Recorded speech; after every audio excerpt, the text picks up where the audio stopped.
And we're back with Truth Unrestricted, the podcast that is, what are we doing here, Patrick?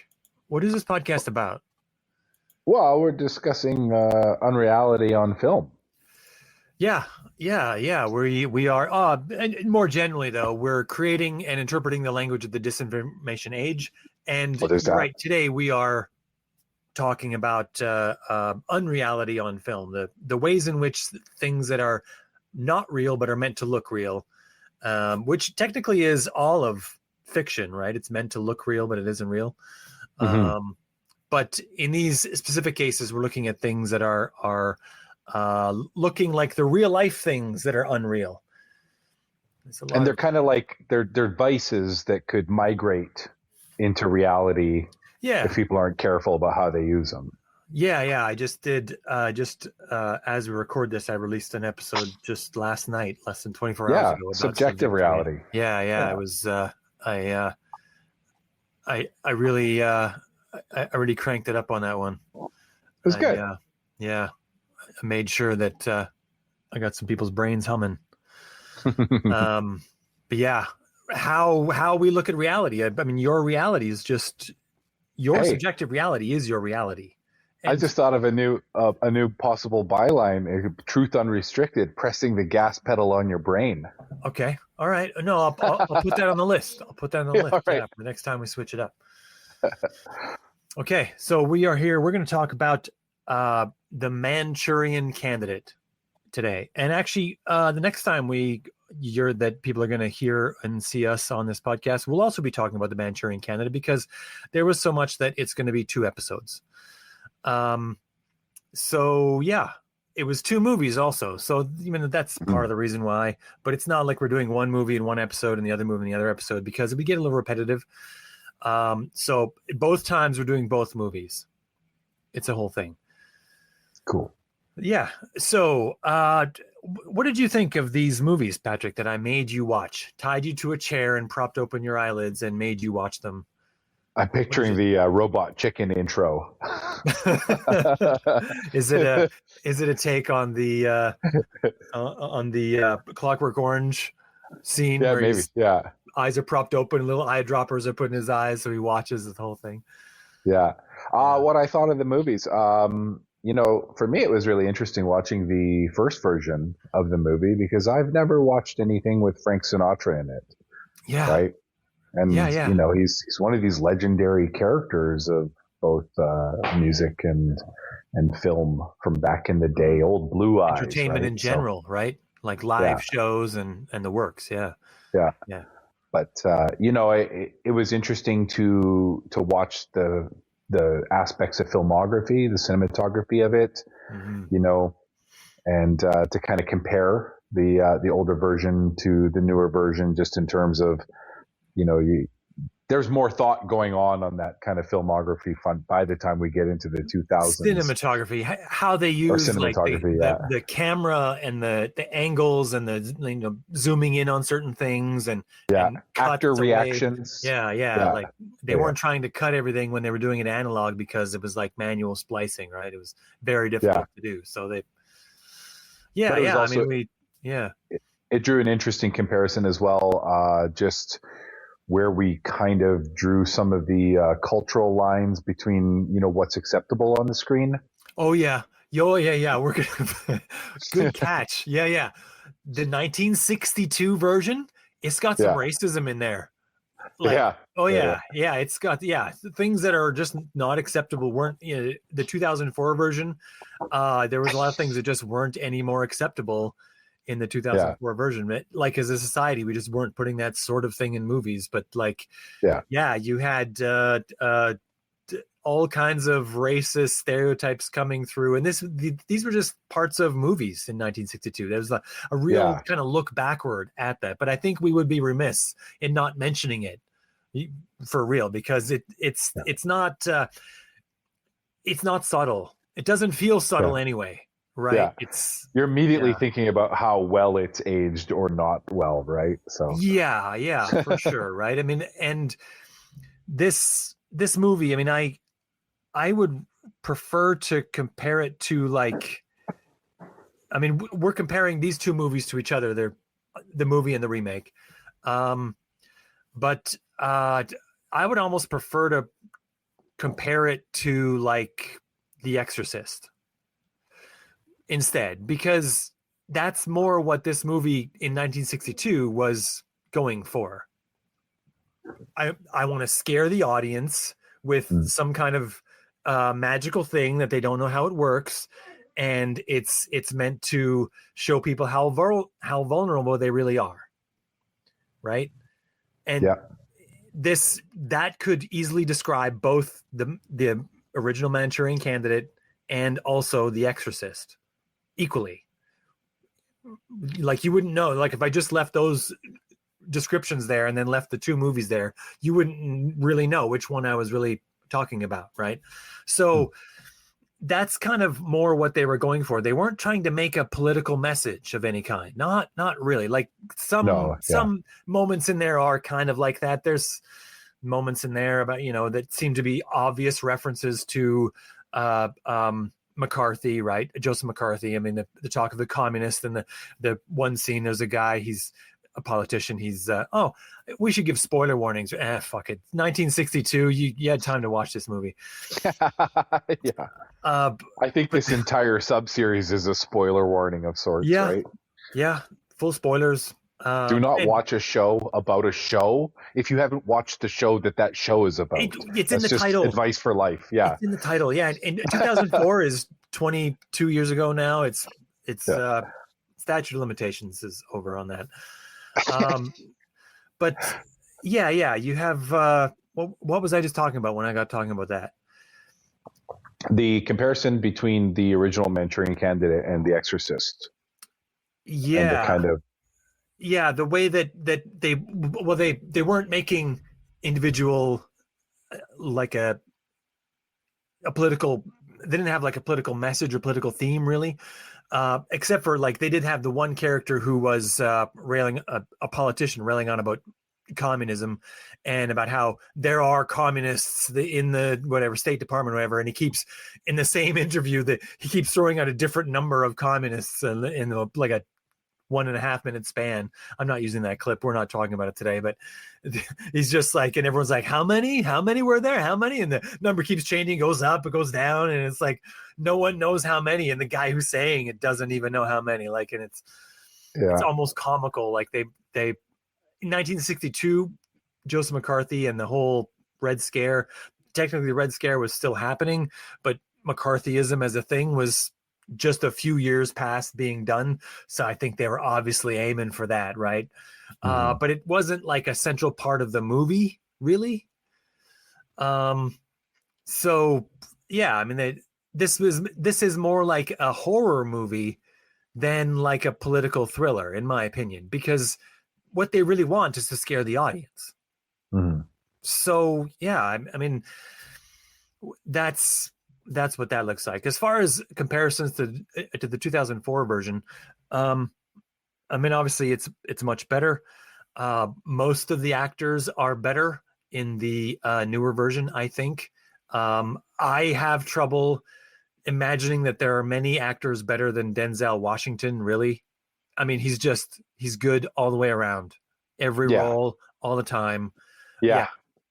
Like, and, you mentioned Frank Sinatra. Frank Sinatra was good. Like, he was legitimately good. And fun part about this, Frank Sinatra had it written in his contract. Like, he owns this movie. He starred in the movie for a large salary, but then also for a percentage of the profits, and then also for rights to the movie after a certain number of years had passed. So like after 10 years or whatever, he owned it. Really? So he owned the rights to the movie. And that was a reason why, like, there was, I don't know what was going on, if he wasn't paying attention or he didn't like it or whatever, but it didn't get shown in a lot of places after he owned it because they needed his rights and he didn't care what anyone thought. He was just like, either told him to screw off or didn't answer the phone, right? I mean, he was just, but it eventually passed to Nancy Sinatra, and she eventually agreed to make the movie in 2004, many decades after. but he had it written in his contract also, like he was paid like almost twice the budget of the movie is just to pay Frank Sinatra for appearing in the movie. And he also got all the other things on top of that. And in his contract, it was stipulated that he was to do only one take for every scene. He's one take Sinatra. He was only one take. He doesn't want to be there all day. He doesn't want to do. So, I mean, Denzel Washington was better, but Denzel probably also did more than one take. I mean, he's the consummate actor. Well, Frank Sinatra was just showing up, playing the role, and then going home. Like he was, literally like all those scenes, one take, and that's it. And he's out. Sinatra's like the original main character energy, right? The producer tries to say, "Oh no, but and he's like, nope. Take a look at my contract." Yeah.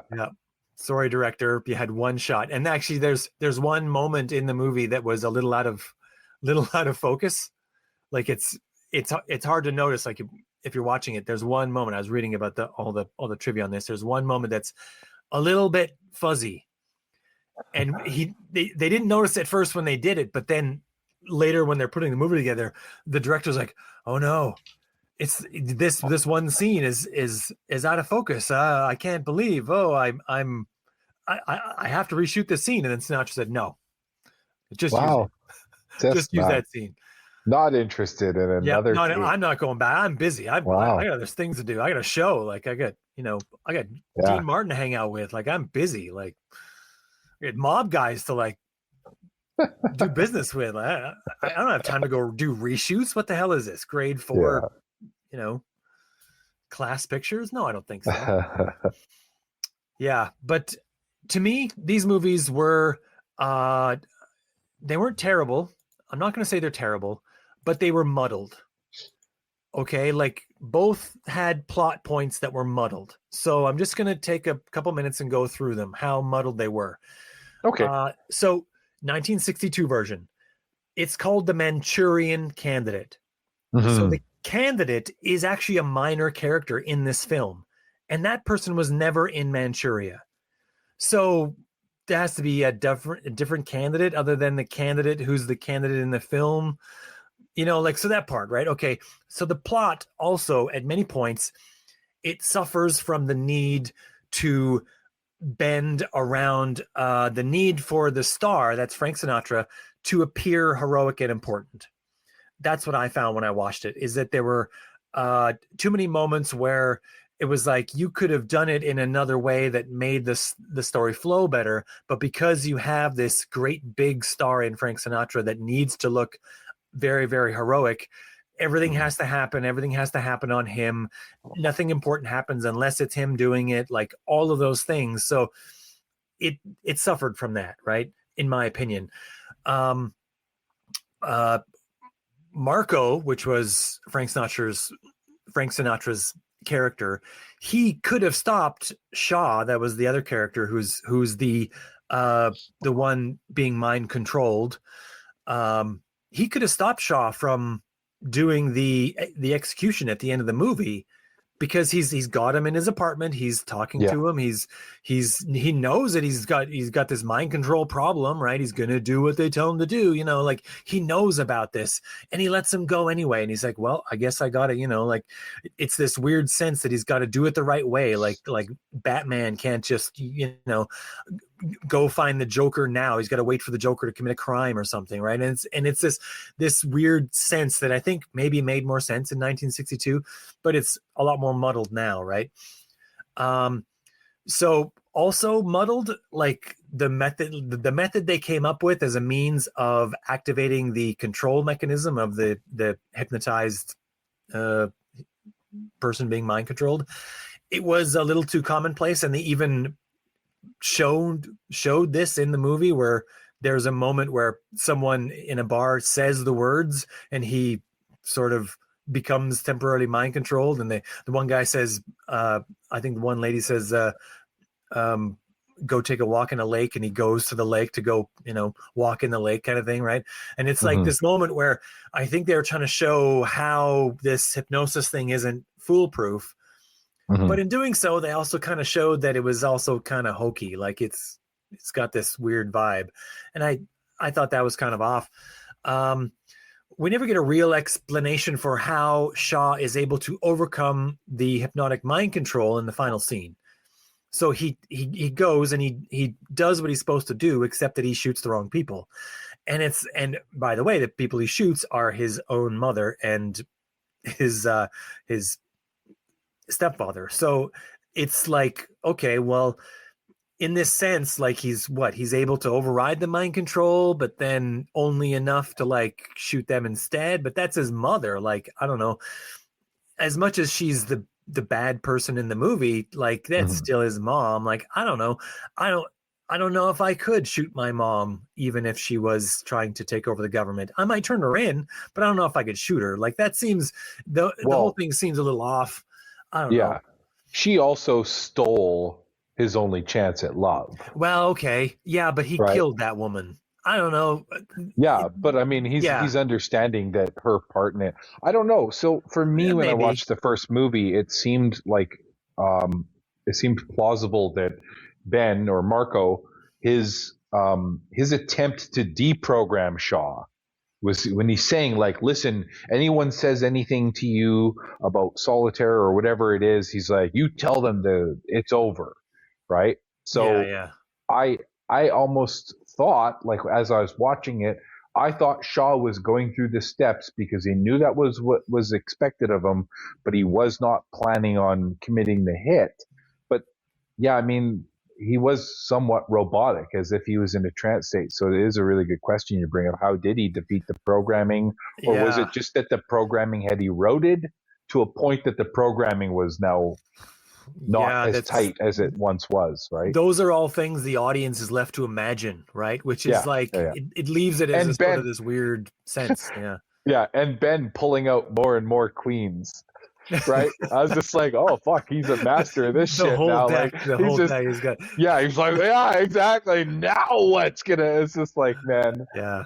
I had to laugh when I watched that. I was like, yeah, I mean the idea that he just sort of gets over it or something is a movie trope that's trotted out in many different forms, and things like when we watched The Matrix, we didn't talk about it, but the hokiest part of The Matrix is in the first movie when Neo dies, and then Trinity is inside the ship, and she's telling him all about how she never loved anyone except for him, and then this is somehow the thing that brings him back to life. And it's like, you know, this sense that true love finds a way or something, and it's okay. But it also reminded me a lot of the Star Wars Episode 3 thing. Sorry, also spoilers for Star Wars, but the idea that she died of a broken heart, right? Like this idea has been torn to pieces on the internet forever. But that her heart broke and it killed her. Like, okay, all right. Can we agree that people's bodies don't work this way? I don't know. Yeah, that left me with a lot of weird parts of this. It didn't make sense. Right. But then we're going to fix all those in 2004, right? To some degree, it's tightened up at the very least. Yeah. Right. Okay. But there's still a couple problems with this movie, right? So right off the bat, okay, first of all, we're not really using hypnosis anymore because hypnosis is no longer scary. Mm-hmm. So we moved on to microchips in the brain. Okay, whatever. All right. We're going to get into that in the other parts that we're going to cover here. But why do they have microchips in their shoulders when they also have microchips in their brains? I don't know. Yeah, why do they need them in their shoulders? Like, you get a chip in this guy's brain. Like, I think what is for this, that, backup? Like, yeah, but just as a plot device, that was like a sinister commonality between the two of them, that for both of them to discover about themselves is like, I've been tampered with. It's the first clue that something is really, really going on. Yeah. Aside from, like, you know, you're having dreams. Well, dreams are dreams, but to find a piece of metal that defies any explanation of what the technology is like the real, okay, now we know sinister actors with a level of sophistication we don't understand are at play, and they're using us. We just don't know how yet, but we must continue the chase to find out what this all means. Yeah. Yeah. Also, he lost that first chip out of his shoulder that he pulled out of his shoulder in the sink, in the bathroom sink.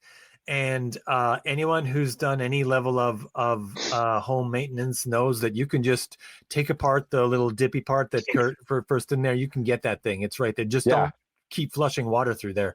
Like, that's right. Yeah, you're not a 4-year-old. He had a he could have gone to get it right there. Like, and looks like he's like 40 years old. I think he should know this by now. I don't know. Like, although if you look at his mental you state, never had to take hair out of one of those things. Knife. I don't know. Yeah. Yeah. Sorry, what were we saying? No, I just said, like, I remember that scene, and his mental state was so disordered, the way he was like fumbling the knife around in the sink, and I was just like, what the hell's going on? Like, the wheels are coming off on this guy. But that was, hey, he wasn't thinking clearly, and he has an onlooker who is, why is this guy doing this in my bathroom? He's a stranger. And when you imagine that she's not a CIA agent or whatever she is, then you're imagining that she thinks that he's on drugs or something, right? Like, that's a drug that he just dropped and went down there, and he's looking to get it. Like, I don't know. But still, the guy's special forces. He should at least understand the whatever that S joint in the sink. He's lived in civilian life for 20 years since the Iraq War. Like, I don't know. Never had I don't know, whatever. Okay, I can let that go, I guess. Okay, some people don't know that. But, like, we have a scene where Marco, Denzel Washington's character, has electroshock treatments. Okay, right. But it doesn't appear to have stopped him from being controlled later in the story. Mm-hmm. So what's the point of the electroshock treatments? Why did the plot have him receive them if it didn't change his sort of vulnerability to getting mind controlled? Like, that scene is completely unnecessary unless it does something for him, and it appears to do nothing for him. Like, or to him, really. I mean, aside from the pain and discomfort in that moment. He had a day where he didn't remember. He woke up and he was kind of disoriented. Like, but just didn't. I don't understand. I mean, they're making him do it, right? So he's under some thumbs, right? Like, the military thumbs are saying, well, now you have to get this treatment, and now you have to do this. No, so that's struggling. His friend that did the treatment. Like, he goes to his friend that knows he takes a second chip to him. Mm-hmm. And he has a second chip, and he looks under a microscope, and he's like, oh, this is crazy technology. And then he's like, oh, well, and he's like, I need this help with this thing. Like, can you do this for me? And he's like, well, okay, sure, I'll do it for you. And then he gives him the electroshock treatments. Okay. And I'm like, oh, but this guy's obviously trying to deprogram him. He's the guy that he opens up to about the fact that he has the chip in his shoulder. Yes, that wasn't super clear to me when I watched it, like what the purpose was. So I didn't catch that. It's totally unnecessary. That I'm here to tell you that your confusion is justified. It's totally unnecessary. Thank you. And also, why I also don't feel like we needed to cover up Marco's part in the assassination at the end of the film. I don't know, like, is Marco so important? Like, we're talking about the CIA and they want to uncover this or whatever. They want to show that this is a thing, but they don't want to show it's a thing. Apparently they don't want anyone to know that anyone could ever be mind controlled. Like, that whole part, like, why didn't they just arrest him and then expose the real plot? I don't know.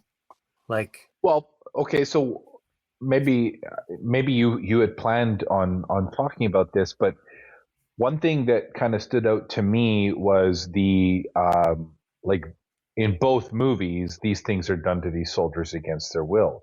It's where that's coming from that differs so greatly in both movies. In the first movie, it's the Russians have captured them, and they're using this as a way to attack the U.S. government and destabilize them, right?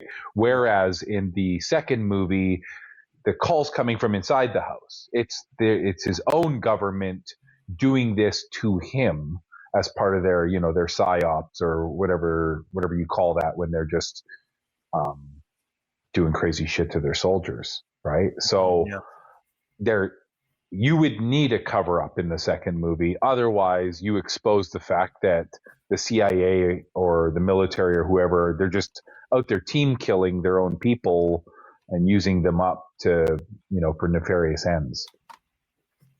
So. Yeah. Okay. Well, we'll get into that. I think that'll come up in part 2 of these 2 episodes we're going to do about this. We'll see. Sure. So I have a couple clips, as I do. I got they last week last time we did this, when I did some clips, they noticed, and there was but they let me do the clips and have them in there as long as I wasn't making money, which is whatever. I'm not making money on this. We have some latitude for now. Yeah. YouTube was like, hey, I noticed that thing you did, and I will come after you if you step too far out of line. Yeah. Money is for other people, not for you, sir. Okay, so I picked 3 aspects of these 2 movies to kind of look at as directly relating to aspects of conspiratorial thinking. Okay, so the first of these is our old friend, decision paranoia. We talked about in a previous episode, but one of the primary fears that drives conspiracy thinking is the idea that our decisions can be unduly affected by nefarious entities. As these fears become exaggerated in the conspiratorial mind, they can look like and become complete and total mind control. The idea, like we mentioned before, the idea that if they can influence any one decision, they could potentially influence all the decisions in some kind of a totalizing idea. So this greatly assists conspiracists in believing that nameless FBI agents are probably working to cover up crimes or to actually commit crimes for political candidates. Maybe the Secret Service are doing that too. Thinking of mind control as a storytelling mechanism greatly opens up the field for variations that become plausible as far as explaining how negative influence can achieve some conspiratorial plan. So as far as like explanatory glue, mind control is an incredible piece of explanatory glue. If you're going to talk about things like, the Butler shooting in Pennsylvania in July of 2024, for example, the idea that the person who did this was under mind control greatly assists a lot of ways that you could say, well, of course this has happened this way, and of course there's no trail, and of course there's no realistic parts of this young boy's life that might lead you to think that he wants to change politics in this way. It's because he's under mind control. And of course, the Secret Service are going to assist in this as a fake shooting because they're under mind control. They're just mind control. Look at them; they look like drones, don't they? Don't the Secret Service look like drones? They're all like the same color suit and the dark glasses and everything. Expressionless, yeah. Yeah. They always look like they're scanning the audience, like the Terminator or something. So, pardon me, what was that? So we're going to look at one of these clips that look at this. Let's see if this. Thank you. Of course, as soon as this or any task is completed, you will already have forgotten that it ever actually took place. Probe going in now. As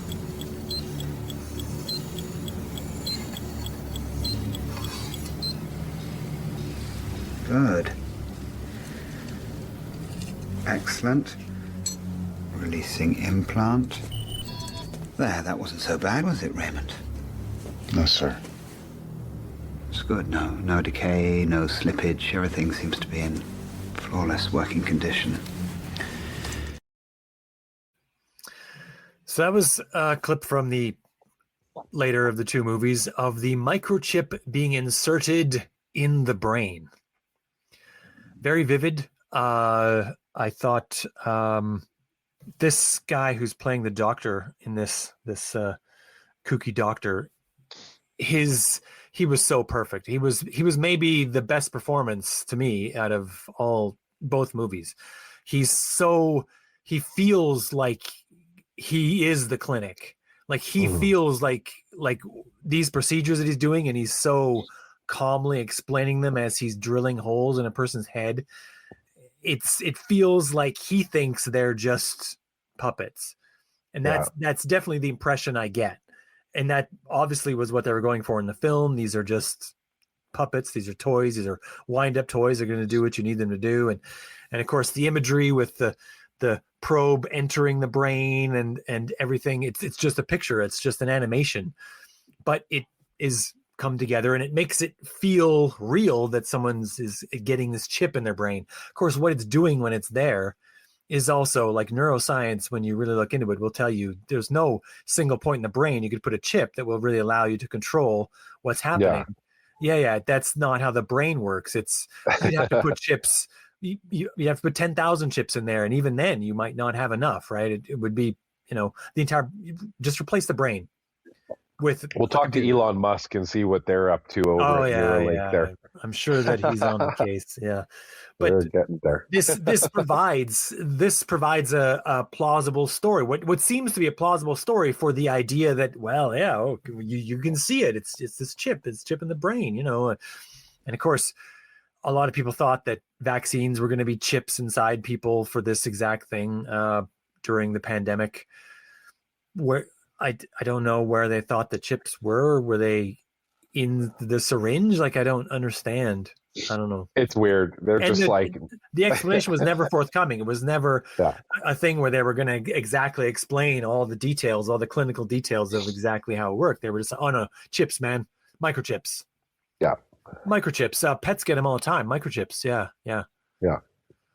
Just liquid-borne microchips, no less. Free-floating, unassociating. Nanites just in your blood, man. Yeah. Okay. That's the answer. You just... They get props for creativity, that's for sure. Right. But, this idea that these technologies will allow someone to completely control all the movements and motions and decisions of another person, that's the fear. That's one of the central fears at the heart of this, always. Yeah.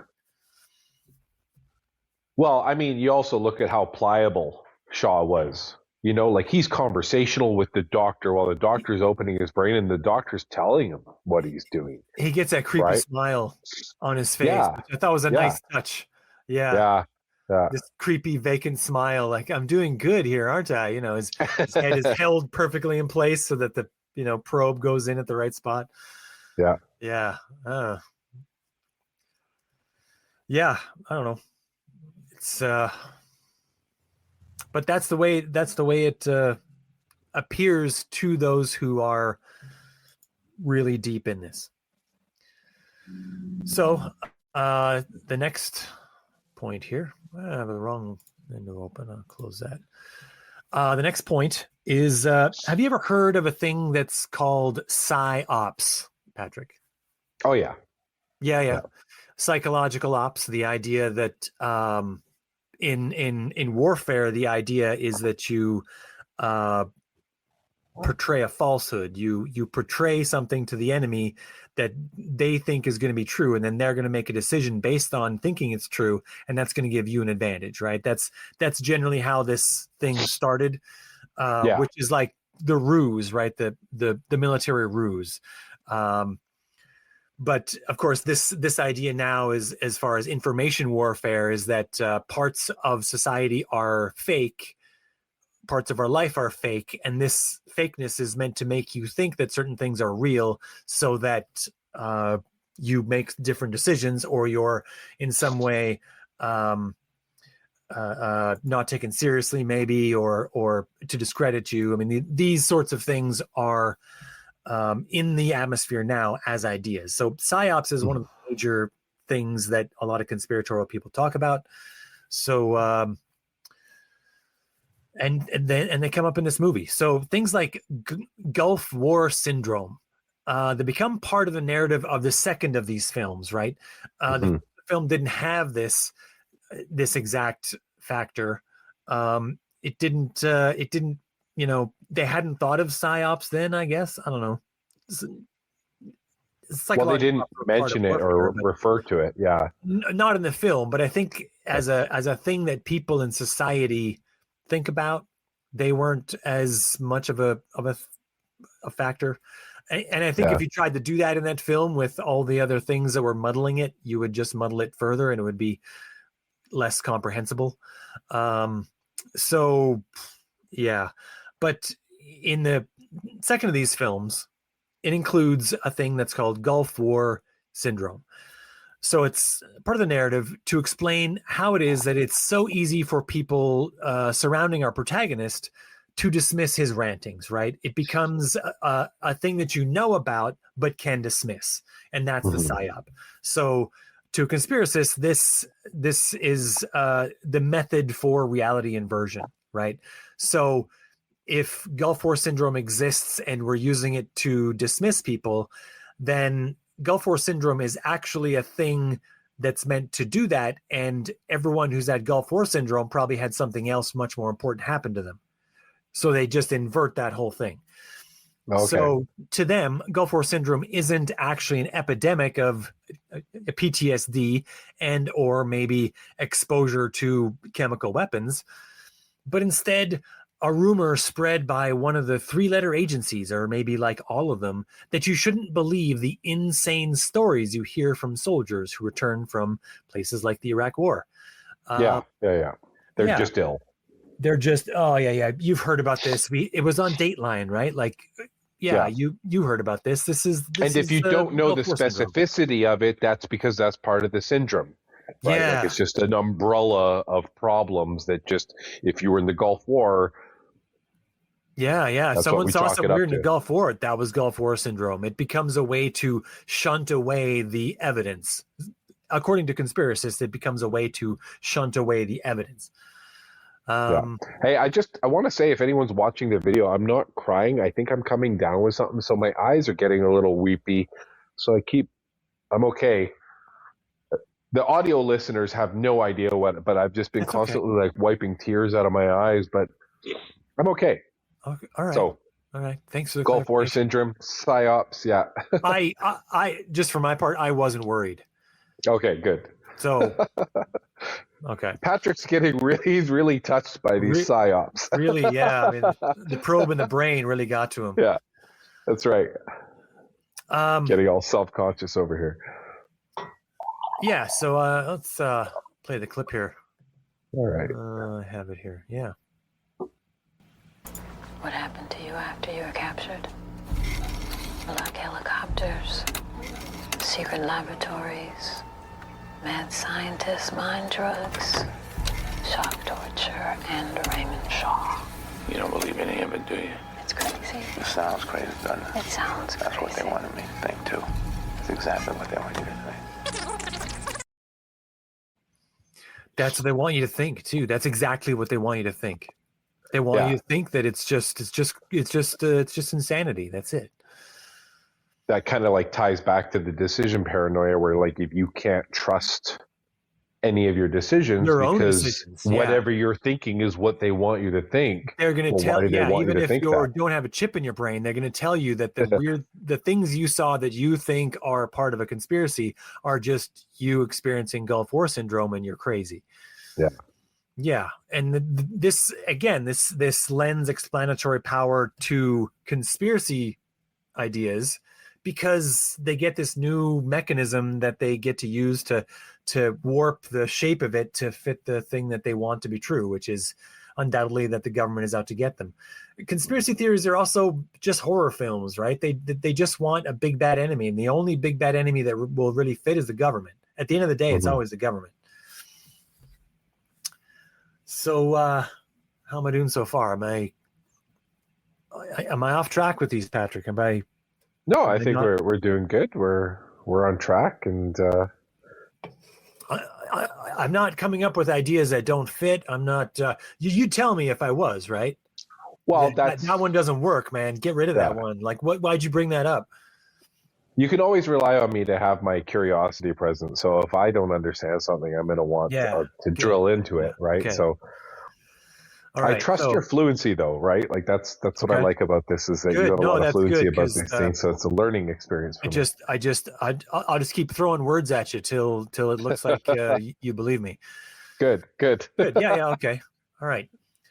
So the third of these is the idea of controlled opposition.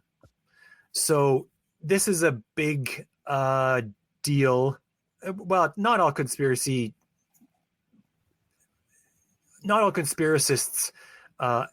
ascribe to this idea, but it is a widely held belief that sometimes the expression that governments are or leaders are selected rather than elected comes up, and sometimes the idea that the opposing political parties on two ends of the political spectrum, left and right, are as they say, two wings of the same bird. In that they're really just working together to bring us all to wherever they want to take us.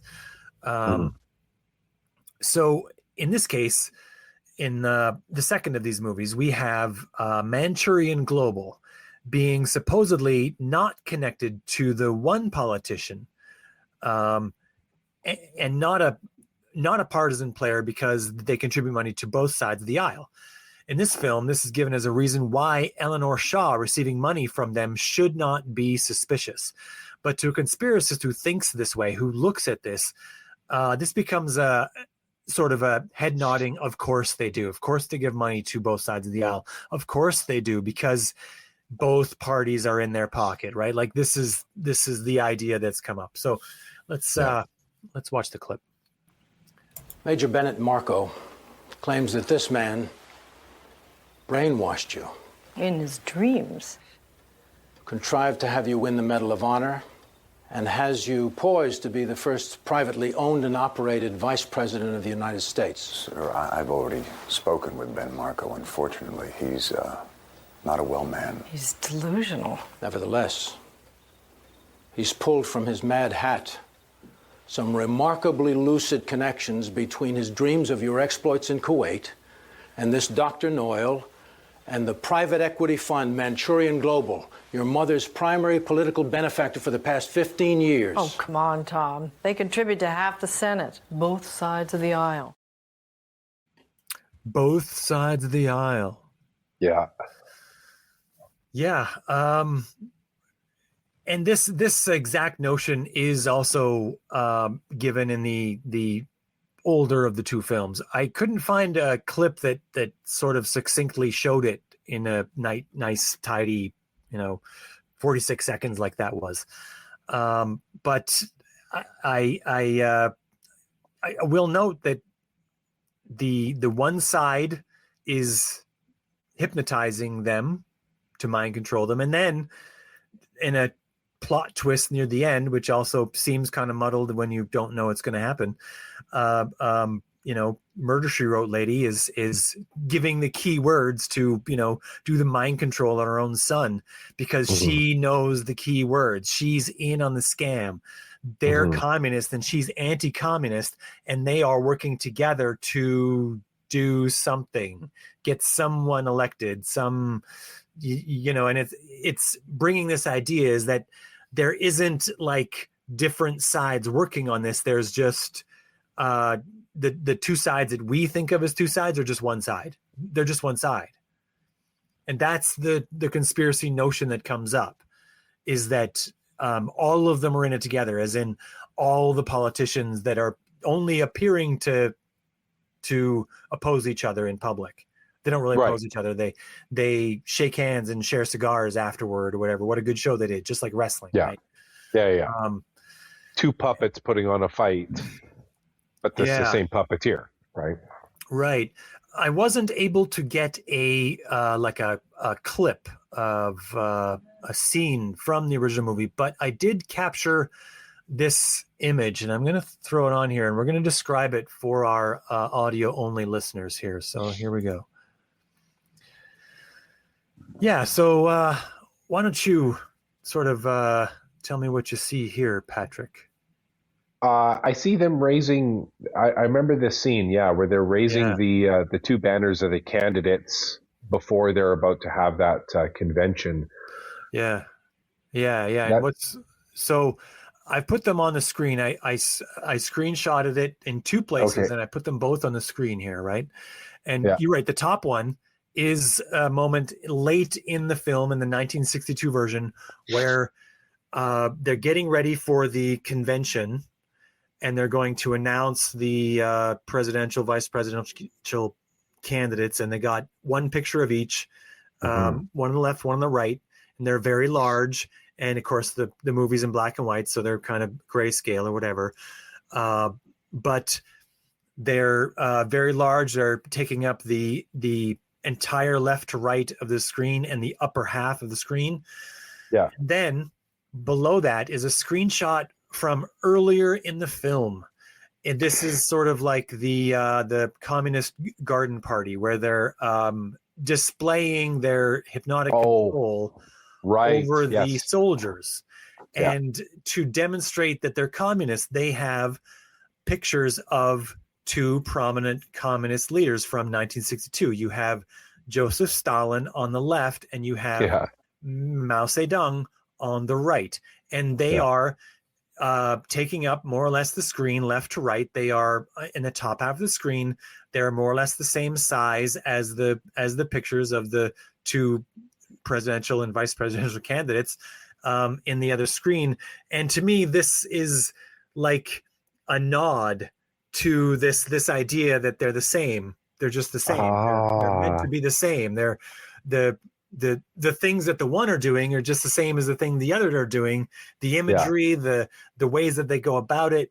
It's and I thought this was, when I caught this, I thought this was kind of clever. And I thought, maybe it's a coincidence, but I don't know. These people who made these films, especially in 1962 when film was very difficult to get together and make and cut together, I don't think they put these things in this way by accident. I think this whoever the director was knew what he was doing, and could be. But on the other hand, I think that if they just really wanted to drive home the point that these soldiers are so far into their hypnosis that they're just comfortably sitting in front of communist dictators without any problem, right? I don't know. I don't know. I don't necessarily see that they're shown on the screen here in roughly the same size, in roughly the same half of the screen, like in the same part of the screen, right? Similar distance apart, showing them side by side. I mean, in the scene, you're right. It might have been in part to show us that they're indoctrinated to the communist ways or whatever. But if the viewer wasn't picking up on the subtext of what the person was talking about, the guy, he's describing what the soldiers, but back then, I'm sure everybody watching this movie, all the Americans knew those two images of those leaders because we know was them just now. Part of the propaganda machine. You do. I might not have passed that history test, but Well, I think a lot of people, when I said the name for audio only listeners, I'd be interested to see when I mention Joseph Stalin and Mao Zedong.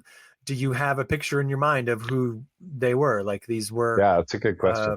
Prominent people who did use their image as ways of using a propaganda in their respective nations, right? Yeah. And which was also probably part of what they're going for here, where they're like, yeah, they did, but also we do it too. Like, don't convince yourself, don't kid yourself to think that we're so much better than them in some way in this way, because, the Americans are doing it too, right? It's the same thing. Really, it's the same thing. Yeah. I see that. So I caught that. I thought it went well with the idea of controlled opposition as this nod that the filmmakers are, in my opinion, making toward the idea that these are similar sets of people working together for a common goal. And this is not, this isn't how it works, like this. No, maybe they sometimes do work together on some things, little bits here and there, pieces of legislation and that. Yeah. But you can't. There really could be say points that, of connection, but how would you be a human living in this world if that was the entire thing? Was this production on such a grand scale involving so many people? Yeah, because you still have to let one of them, hold the conch, as they say, right? Be the one with the actual power. There was a lot of controlled opposition rhetoric that was happening around the time of the 2016 election with Hillary Clinton and Donald Trump, because their families were friendly. They were friendly. The Clintons and the Trumps, they knew each other well. They did dinner together, as regularly as people of that, ilk have dinner together. I don't know exactly how often, but every once in a while, right? Well enough that they were photographed together regularly, right? So people brought this idea up, and this idea of controlled opposition. But what would convince Hillary to say, yeah, okay, Donald, you can have this one? Like, who in their right mind thinks Hillary went through all the things she went through to just say, yeah, you know what, you can have it. You can have this one. I don't think so. Like, if it were Donald Trump being there and she won, you'd have a better case. But it's like the people that believe that have just never ever gone through anything in their life where they parted company with someone, had a difference of opinion where it's just like, well, we're not going to get along anymore, right? Yeah. Like, it's if you see that happening, why wouldn't that actually just be the case, right? Like, they got along once upon a time, but Donald Trump wanted something, right, and saw a way Hillary to get Clinton it. was in his way to get it. Exactly. These ideas are faulty at their core, but people are viewing real media that can lead them to the idea that they're real. I mean, a major gripe I have about the progression of these, actually, you know what? That'll be in part 2. Okay. That'll be in part 2. I have a major gripe about the progression of these, but that's all going to come up in part 2 of this 2 episodes we're going to do about this. It's too big for the time left in part 1. Yeah, no, I don't want to get into it. We're almost an hour in, so with that, I think we'll do the things we got to do here. So there won't be another movie next because we're going to do Manchurian Candidate next. But I will say that we might discuss it, but I want the next movie to be Dark City. Okay, I'm not familiar with it at all. City. Really? Oh, that'll be fun. That'll be super fun. Dark City is a great movie. It's one of those gems. It's a movie everyone should really see. But it sounds that won't dystopian. It is. That's the dystopian sci-fi. That's the heart of the target right there. But the next of these on film episodes will be the second half of the Manchurian Candidate, and maybe I'll change my mind about Dark City being next. I don't know. I'm also thinking about Elysium. I don't know. Okay. But please send us your comments and your complaints and your concerns too. Comments. What's the email for that? truthandrestricted@gmail.com.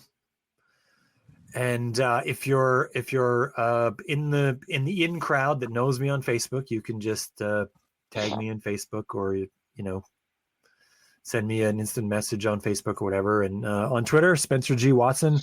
On Blue Sky, I'm Spencer Watson, but I have trouble with Blue Sky. It's just not good enough.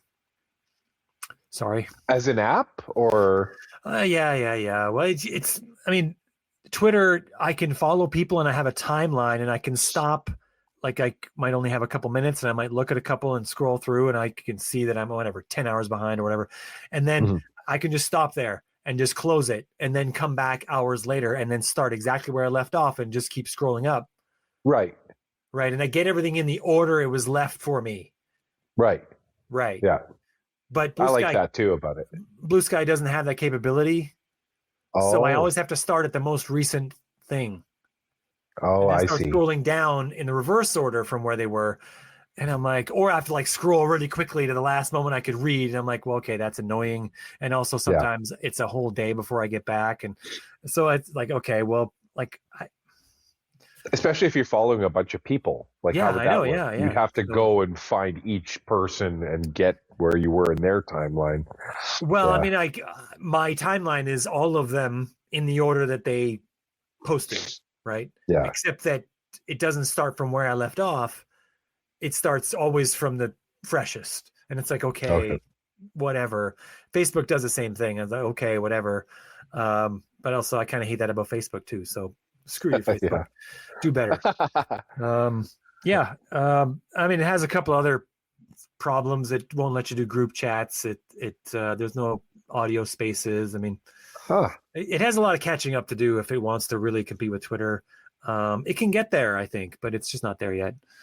But I mean, I go there once in a while and I check out a couple things, but I spend more time on Twitter. It also has more strong for the science community. Yeah, a lot of the science communities on Blue Sky for the groups and everything. You can get but and there's it's easier to control people who are trying to troll you. So for that, but I'm interested in studying the crazies, right? And then you need Twitter. They're all on Twitter. It's a petri dish. I'm a biologist. And that's a petri dish. Sure. And I am looking through my microscope at the specimens in the petri dish. That's so, You're wiping your keyboard afterwards, right? Yeah. Well, I'm protected by the microscope. I'm not in the petri dish. That would be disgusting. Still, but I need every once in a while, I need to take a swab of something and then I test it in some other way. Like I need to, I need lab stuff. I need samples to test. Otherwise I'm not doing anything. Yeah. I don't learn anything about what these crazy people are doing or saying. Yeah. And they're free to do and say what they want there. They make full use of that. So you can find me on Twitter. You can DM me on Twitter. You can follow me on Twitter. All of those things. This podcast also on YouTube. You can go there and you can follow me on YouTube. What is my YouTube handle? I think it's just Spencer Watson. Spencer Watson, yeah. I got there before the other Spencer Watsons. Yeah. You didn't have to pull off that Spencer Watson 2351.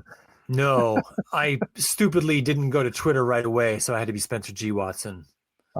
Yeah. But whatever. Cool. So, and if there's any other Spencer Watsons who happen to listen to this, what the fuck you doing with your life, man?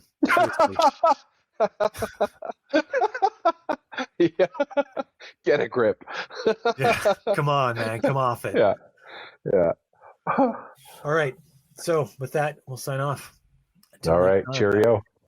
Yeah, you bet.